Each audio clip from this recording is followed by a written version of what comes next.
தமிழக அரசியலின் பல்வேறு திருப்பங்களை உங்களுடன் பகிர்ந்து வரும் நம்ம நியூஸ் ஃபோக்கஸ் தமிழ் சேனலை மறக்காமல் சப்ஸ்கிரைப் பண்ணி இணைந்திருங்கள்.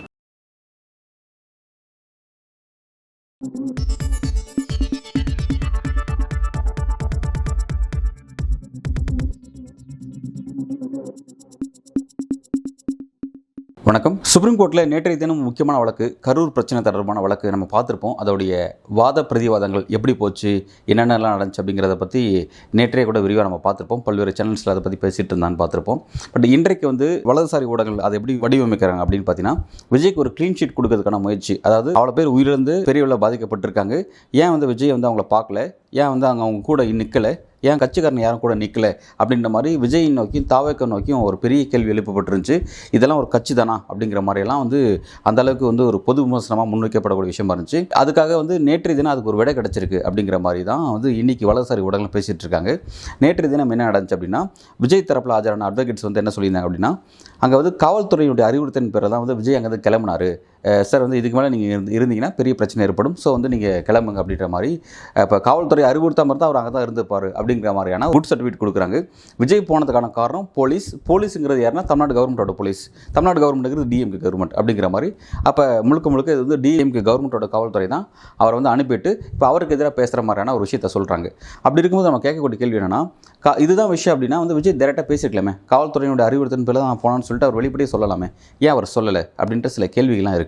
ரெண்டாவது, அவர் போட்ட அந்த வீடியோவில் கூட பார்த்தீங்கன்னா அவர் என்ன சொல்லுவார், என்னை ஏன் கரூர் போலன்னு எல்லாரும் கேட்குறாங்க, கரூர் நான் போனால் அங்கே பதட்டமான சூழல் ஏற்படும், அதனால தான் நான் போலன்னு சொன்னார். விஜய் நோக்கி வந்த கேள்வி அது கிடையாது. நீங்கள் ஏன் கரூருக்கு வரலன்றது கேள்வி கிடையாது. பிரச்சனை நடக்கும்போது நீ கரூரில் தான் இருந்தீங்க, அங்கேருந்து ஏன் போனீங்க தான் கேள்வி. அவர் அந்த கேள்விக்கு காவல்துறை சொல்லி தான் போனேன்னு சொல்லி எங்கேயுமே சொல்லலை. இவ்வளோ நாள் யோசிச்சு கோர்ட்டில் இப்படி ஒரு விளக்கத்தை கொடுத்துருக்காங்க. பட் கோர்ட் அதெல்லாம் கன்சிடர் பண்ணலன்றது நம்ம புரிஞ்சுக்கிறோம். ஆனால் அதை வச்சு வலதுசாரி ஊடகங்கள் இப்படி ஒரு விஷயத்தை பேசிகிட்டு இருக்காங்க அப்படிங்கிறது கவனிக்கிறோம். ஒன்று. ரெண்டாவது பார்த்தீங்கன்னா, விஜய் அவர்கள் ஆரம்பத்துலேருந்து பார்த்தீங்கன்னா ஒரு கான்ஸ்பிரசி தியரி சொல்லுவார். அங்கே என்ன நடந்துச்சு, ஒரு பெரிய சதி நடந்திருக்கு அப்படிங்கிற மாதிரியும் அதை விஜயும் சொல்லுவாங்க, தாவேக்க நிர்வாகிகள் சொல்கிறாங்க பெரிய சதி நடந்திருக்கு, அது உங்களுக்கு தெரியும், மக்களை எனக்கு தெரியும் அப்படின்ற மாதிரி சொல்லும்போது அப்போ கவர்மெண்ட் எதிராக ஒரு ப்ரொஜெக்ட் பண்ணுறதுக்கான விஷயத்தை செஞ்சார். ஆனால் நேற்றைய தினம் சுப்ரீம் கோர்ட்டில் பார்த்தீங்கன்னா அந்த மாதிரியான எந்த ஆர்குமெண்ட்டையும் தாவேக்க தரப்பு வைக்கவே இல்லை அப்படிங்கிறது கவனிக்க வேண்டிய விஷயம்.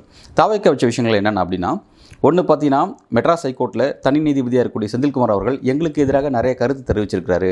ஸோ அதை நீக்கணும், அது எங்களுடைய பொலிட்டிக்கல் கெரியருக்கு ஒரு பெரிய பாதிப்பு ஏற்படுது, ஸோ அதை நீக்கணும் அப்படிங்கிற மாதிரியான ஒரு விஷயத்தை அவங்க முன் வச்சிருக்காங்க. ரெண்டாவது பார்த்தீங்கன்னா, சுப்ரீம் கோர்ட் தலைமையில் ஒரு விசாரணை நடக்கட்டும், அதுக்கு நாங்கள் ஃபேராக இருக்கும் அப்படின்ற மாதிரி சொல்கிறாங்க. இப்போ இருக்கிற இந்த எஸ்ஐடி மேலே எங்களுக்கு நம்பிக்கை இல்லை அப்படிங்கிற மாதிரியான விஷயம் சொல்கிறாங்க. இது மட்டும் தான் அவங்களோட வாதம். ஆனால் பல கான்ஸ்பிரசி தியரியை சுப்ரீம் கோர்ட்டில் வைக்கப்பட்டுச்சு. அதெல்லாம் யாரால் வைக்கப்பட்டுச்சு அப்படின்னு பார்த்தீங்கன்னா, இந்த 41 பேர் இறந்து போனாங்க பார்த்தீங்களா, அந்த குடும்பத்தை சேர்ந்த செல்வராஜ், பிறகு பிரபாகரன், பிறகு பன்னீர்செல்வம், பிச்சைமுத்து, இவங்க தரப்பு அட்வொகேட்ஸ் இருக்காங்க பார்த்தீங்களா, அவங்க தான் வித்தியாசமான சில சப்ஜெக்ட்ஸ்லாம் அங்கே முன் வச்சாங்க. ரவுடிகள் உள்ளே பூந்துட்டாங்க, ஒரு சமூக விரோத செயல் நடந்திருக்கு. ரெண்டாவது பார்த்தீங்கன்னா இது இப்படி ஒரு சம்பவம் நடக்க போகுது அப்படிங்கிறது 3.25 தெரிஞ்சிருச்சு. அதை டிஎம்கேனுடைய நபர்கள் சொல்லியிருக்காங்க. 3.25 இப்படி ஒரு சம்பவம் நடக்க போகுதுன்னு சொல்லிட்டு அவங்க ஒரு பதிவெல்லாம் போடுறாங்க. அந்த பதிவு பார்த்தீங்கன்னா சம்பவம் 7 மணிக்கு மேலே தான் நடக்குது, அப்போ அவங்களுக்கு முன்கூட்டி தெரிஞ்சிருக்கு அப்படிங்கிற மாதிரியும், அதே மாதிரி பார்த்தீங்கன்னா நம்பர் பிளேட் இல்லாமல் ஒரு ஆம்புலன்ஸ் உள்ளே வருது அப்படிங்கிற விஷயம், அந்த ஆம்புலன்ஸில் திமுகவுடைய முன்னாள் அமைச்சர் செந்தில் பாலாஜியோட ஸ்டிக்கர்லாம் ஒட்டப்பட்டிருக்கு அப்படிங்கிற விஷயம், இன்னும் நிறைய விஷயங்கள் வச்சாங்க.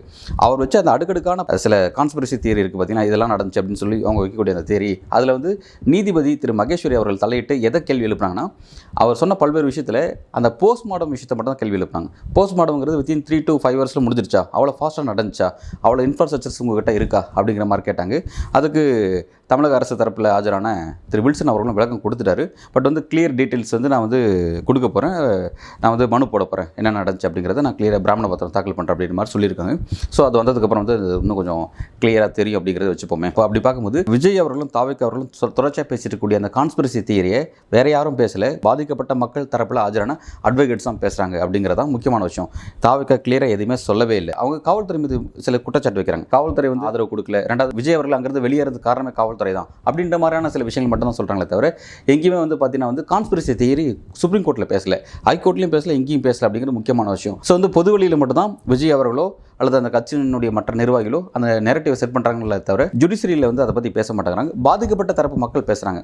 சிலர் இப்படியும் சொல்கிறாங்க, அது பாதிக்கப்பட்ட தரப்பு மக்கள் பேசுறதுக்கு பின்னணியில் வந்து தாவேகா தான் இருக்குது, அவங்களோட அந்த இனிஷியேட்டில் தான் பேசுகிறான்னு சொல்கிறாங்க. பட் அது நமக்கு தெரியல, அது என்ன அப்படிங்கிறத நம்ம வந்து லேட்டாக தான் வெயிட் பண்ணி பார்க்கணும். நீதிமன்றம் எல்லாத்துக்கும் ஆதாரத்தை கேட்கும், ஆதாரத்தை கொடுக்க சொல்லுவாங்க. அவங்க சொல்கிற மாதிரி சமூக விரோதிகள் ஓடி இருக்காங்க அப்படிங்கிற மாதிரியோ, இல்லை அங்கே வேறு ஏதாவது விஷயம் நடந்திருக்கு அப்படிங்கிறது அதுக்கான எவிடன்ஸ் கொடுங்க அப்படிங்கிற மாதிரி தான் ஃபுட்டேஜஸ் மற்ற விஷயங்கள்லாம் கலெக்ட் பண்ணுவோம். அப்போ தான் வந்து அதை பற்றி ப்ரூவ் பண்ண முடியும். சார் அது அடுத்த கட்ட விசாரணைக்கு வருன்றது நம்ம பார்ப்போம். ஆனால் நம்ம தாவேக்கா வந்து அவங்க அந்த விஷயத்தை முன்வைக்கவே இல்லை எங்கேயுமே அப்படிங்கிறது நம்ம கவனிக்கத்தக்க விஷயமாக நாங்கள் பார்க்குறோம்.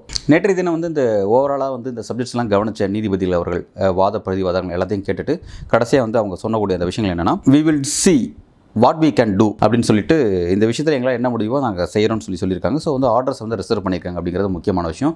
தேதி குறிப்பிடாமல் வழக்கை ஒத்து வச்சிருக்காங்க. அதே மாதிரி வந்து தீர்ப்பு எப்போ அப்படிங்கிறதையும் சொல்லலை அப்படிங்கிறது முக்கியமான விஷயம். இதுதான் வந்து நேற்று எண்ட் ஆஃப் த ரிசல்ட் நடந்து முடிஞ்சு. ஓவராலாக நம்ம இதில் புரிஞ்சுக்க வேண்டிய விஷயம் என்னன்னா, தாவேக்காவுடைய முக்கியமான 2 பிரேயர். ஒன்று என்னென்னா வந்து மெட்ராஸ் ஹைகோர்ட்டுடைய தனி நீதிபதி திரு செந்தில்குமார் அவர்கள் அந்த தெரிவித்த அந்த கருத்து, அவரோட அப்சர்வேஷன்ஸ் இருக்குல்ல, அதை நீக்கணும்னு சொன்னாங்க. அதை நீக்கிறோம் அப்படிங்கிற மாதிரியான விஷயத்தை உச்சநீதிமன்றத்தினுடைய நீதிபதி திரு மகேஸ்வரி அவர்கள் சொல்லவே இல்லை அப்படிங்கிறது கவனிக்க வேண்டிய விஷயம். அதே மாதிரி பார்த்தீங்கன்னா வந்து அவங்க கேட்ட அந்த எஸ்ஐடி விஷயத்தை சுப்ரீம் கோர்ட்டுடைய ரிட்டையர்டு ஜட்ஜ் தலைமையில் வந்து ஒரு எஸ்ஐடி வேணும்னு கேட்டாங்க.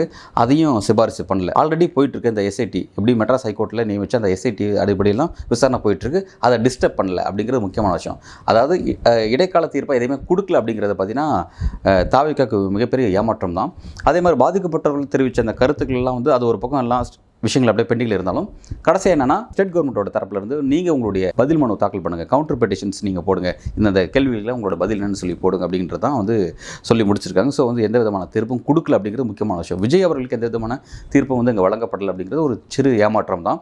ஏன்னா அதனை ஏற்கனவே போயிட்டுருக்கு விசாரணை அடிப்படையில். நாளைக்கு வந்து இப்போ அஷ்ரஃப் கார்க் தலைமையில் நடக்கக்கூடிய இந்த விசாரணை பார்த்தீங்கன்னா, நாளைக்கு விஜய்க்கு சம்மன் அனுப்பி நாளைக்கு விஜய் கூப்பிட்டு என்கொயரி பண்ணுறதுக்கு, மற்ற நிர்வாகிகள் கூப்பிட்டு என்கொயரி பண்ணுறதுக்கான வாய்ப்புகள் இருக்க தான் போகுது. ஏன்னா வந்து ஏற்கனவே பார்த்தீங்கன்னா சேலம் மாவட்ட செயலாளர் அவர் வந்து இன்வெஸ்டிகேஷன் எடுத்திருக்காங்க. அதே மாதிரி பார்த்தீங்கன்னா மதியழகன் அவர்களை வந்து கஸ்டடியிலேருந்து இன்வெஸ்டிகேஷன் எடுத்திருக்காங்க. அவர் வந்து கரூர் மாவட்ட செயலாளர் அவர் எடுத்திருக்காங்க. ஏற்கனவே வந்து மற்ற 2ஆம் கட்ட தலைவராக இருக்கக்கூடிய புசி ஆனந்த், நிர்மல்குமாருக்கு பெயில் கிடைக்காம இருக்குது. நாளைக்கு அப்போ அவங்களும் விசாரணைக்கு கூப்பிட வாய்ப்பு இருக்குது. விஜய்க்கு நாளைக்கு கூப்பிட்டு என்கொயரி பண்ண என்ன அப்படின்ற வாய்ப்பு இருக்குது. இப்போ இதெல்லாம் ஆல்ரெடி போயிட்டு தான் இருக்குது. இதுக்கு எந்த விதமான ஸ்டேவும் கொடுக்காம இருக்கிறது தாவேக்கா தரப்புக்கு ஒரு மிகப்பெரிய ஏமாற்றமாக இருக்குது. அந்த வகையில் தீர்ப்பு நிறுத்தி வச்சிருக்கிறது அப்படிங்கிறது வந்து உண்மையிலே தாவேக்காக்கு ஒரு பெரிய இடைஞ்சல் அப்படிங்கிறத நம்ம பார்க்க வேண்டியதாக இருக்குது. அதே மாதிரி பார்த்தீங்கன்னா வந்து சுப்ரீம் கோர்ட் வந்து ஒரு முக்கியமான விஷயத்தை குழம்பி போயிருக்காங்க. அது என்ன குழப்பம் அப்படின்னா வந்து மெட்ராஸ் ஹைகோர்ட்டினுடைய மதுரை பெஞ்ச் தான் வந்து சம்மந்தப்பட்ட கரூர் சப்ஜெக்ட்ஸ் ஃபுல்லாக விசாரிச்சுட்டு இருக்காங்க. விசாரிக்கும் போது எஸ்ஓபி சம்மந்தமாக மதுரை பெஞ்சுக்கும் ஒரு கேஸ் வருது, அதே மாதிரி ஹைகோர்ட்டுக்கும் ஒரு கேஸ் வருது. எப்படி வந்து ஒரே கேஸ் வந்து 2 இடத்துக்கும் வரும் அப்படிங்கிற மாதிரியான ஒரு கேள்வி. இந்த மாதிரி விஷயங்கள் வரும்பொழுது மெட்ராஸ் ஹைகோர்ட்டினுடைய சீஃப் ஜஸ்டிஸ் வந்து என்ன பண்ணணும்னா, அவர் தனியாக ஒரு பெஞ்ச் அமைச்சு அதை விசாரிக்கிறதுக்கு ஒரு பரிந்துரை பண்ணியிருக்கணும். ஆனால் அவர் அதை பண்ணலை அப்படின்றதுனால வந்து ஒரு குழம்பி போயிருக்காங்க. எப்படி வந்து நீங்கள் எஸ்ஓபி கேட்ட ஒரு மனு, உங்களுக்கு வந்திருக்க மனு, உங்களோட ப்ரேயர் என்ன எஸ்ஓபி ஒன்று கேட்டிருக்காங்க, அதில் எப்படி வந்து நீங்கள் அந்த கேட்டதை தாண்டி நீங்கள் எப்படி வந்து எஸ்ஐடி போட்டீங்க அப்படின்ற ஒரு கேள்வி தான் உங்களுக்கு குழம்பியிருக்காங்க. ஆனால் அதை தடுக்கலன்னு சொல்லிட்டாங்க. அதை தடுக்கல, ஆனால் வந்து அதுக்கான கிளாரிஃபிகேஷன்ஸ் எங்களுக்கு கொடுங்க அப்படிங்கிறது தான் வந்து சுப்ரீம் கோர்ட் கேட்கக்கூடிய கேள்வி. மெட்ராஸ் ஹைகோர்ட் மற்றும் மெட்ராஸ் ஹைகோர்ட்டோட மதுரை பெஞ்சு, இந்த ரெண்டு அதாவது டிவிஷன் பெஞ்சு, ஒரு முதன்மை அமர்வு, ரெண்டுத்துலேயும் வந்து இந்த கேஸ் சம்மந்தமாக எப்படி இன்வெஸ்டிகேஷன்ஸ் போயிட்டுருக்கு அந்த டீட்டெயில்ஸ் எல்லாத்தையும் நீங்கள் கொடுங்க, அதை பிராமண பத்திரத்தை தாக்கல் பண்ணுங்கள், புரிஞ்சிக்க முடியல, குழப்பமாக இருக்குது அப்படிங்கிற மாதிரியான ஒரு விஷயத்தை வந்து சுப்ரீம் கோர்ட் எழுப்பியிருக்காங்க. ரொம்ப முக்கியமான விஷயம் எங்கே என்னென்னா, சுப்ரீம் கோர்ட்டே குழப்பற அளவுக்கான ஒரு ப்ரொசீஜர்ஸ்குள்ளே போயிடுச்சா ஹைகோர்ட்டுடைய ஆக்டிவிட்டீஸ் அப்படின்ற மாதிரி தான் வந்து நம்ம கேள்வி எழுப்ப வேண்டியதாக இருக்குது. ஏன்னா வந்து உங்களுடைய ஆக்டிவிட்டீஸ் எங்களால் புரிஞ்சிக்க முடியல, ஸோ வந்து அதை டீட்டெயில்ஸ் எங்கள்கிட்ட கொடுங்க அப்படிங்கிறத வந்து சுப்ரீம் கோர்ட் கேட்டிருக்காங்க. அதுதான் வந்து ஒரு முக்கியமான டைமென்ஷன் நம்ம இங்கே பார்க்குறோம். அடுத்த கட்ட டைமென்ஷன்ஸ் வந்து எதை நோக்கி நகர போகுது, இடைக்கால நிவாரணமாக தாவேக்காக்கு எதாவது கிடைக்க போகுது அப்படிங்கிறத நம்ம பொறுத்திருந்து பார்க்கலாம்.